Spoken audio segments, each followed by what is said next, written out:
Natalie Holzer kembali ke rumah Sule. Atzam kaget lihat sang ayah. Natalie Holzer akhirnya pulang ke rumah Sule setelah lama pergi. Namun kepulang Natalie Holzer ke rumah Sule bukan untuk menetap kembali lantaran keduanya sudah resmi bercerai. Natalie Holzer datang bersama sang buah hati Atzam. Kabar tak sedap kerap menerpa Sule dan Natalie Holzer pasca perceraian keduanya. Tetapi kini justru Natalie Holzer dan Sule menunjukkan bahwa keduanya masih berhubungan baik sebagai orang tua Atzam.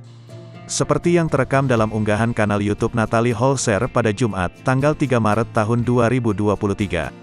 Atzam diantarkan oleh pengasuhnya ke rumah Sule di Tambun, Bekasi. Dalam video itu nampak Sule begitu kaget dengan kedatangan putranya. Sule langsung menyambut Atzam di depan pintu rumahnya. Namun Atzam juga tak kalah kaget dari ayahnya. Saat bertemu dengan Sule, Atzam sempat kebingungan melihat ayahnya itu. "Asinen, ketakutan," kata Sule dikutip dari kanal YouTube Natalie Holzer. "Lupa lagi, coba salim dulu," ujar Sule menyodorkan tangannya. Melihat reaksi putranya yang menjauh, Sule pun hanya bisa tertawa. Setelah mencoba mendekati Atzam beberapa kali, akhirnya Sule pun bisa bermain dengan putranya.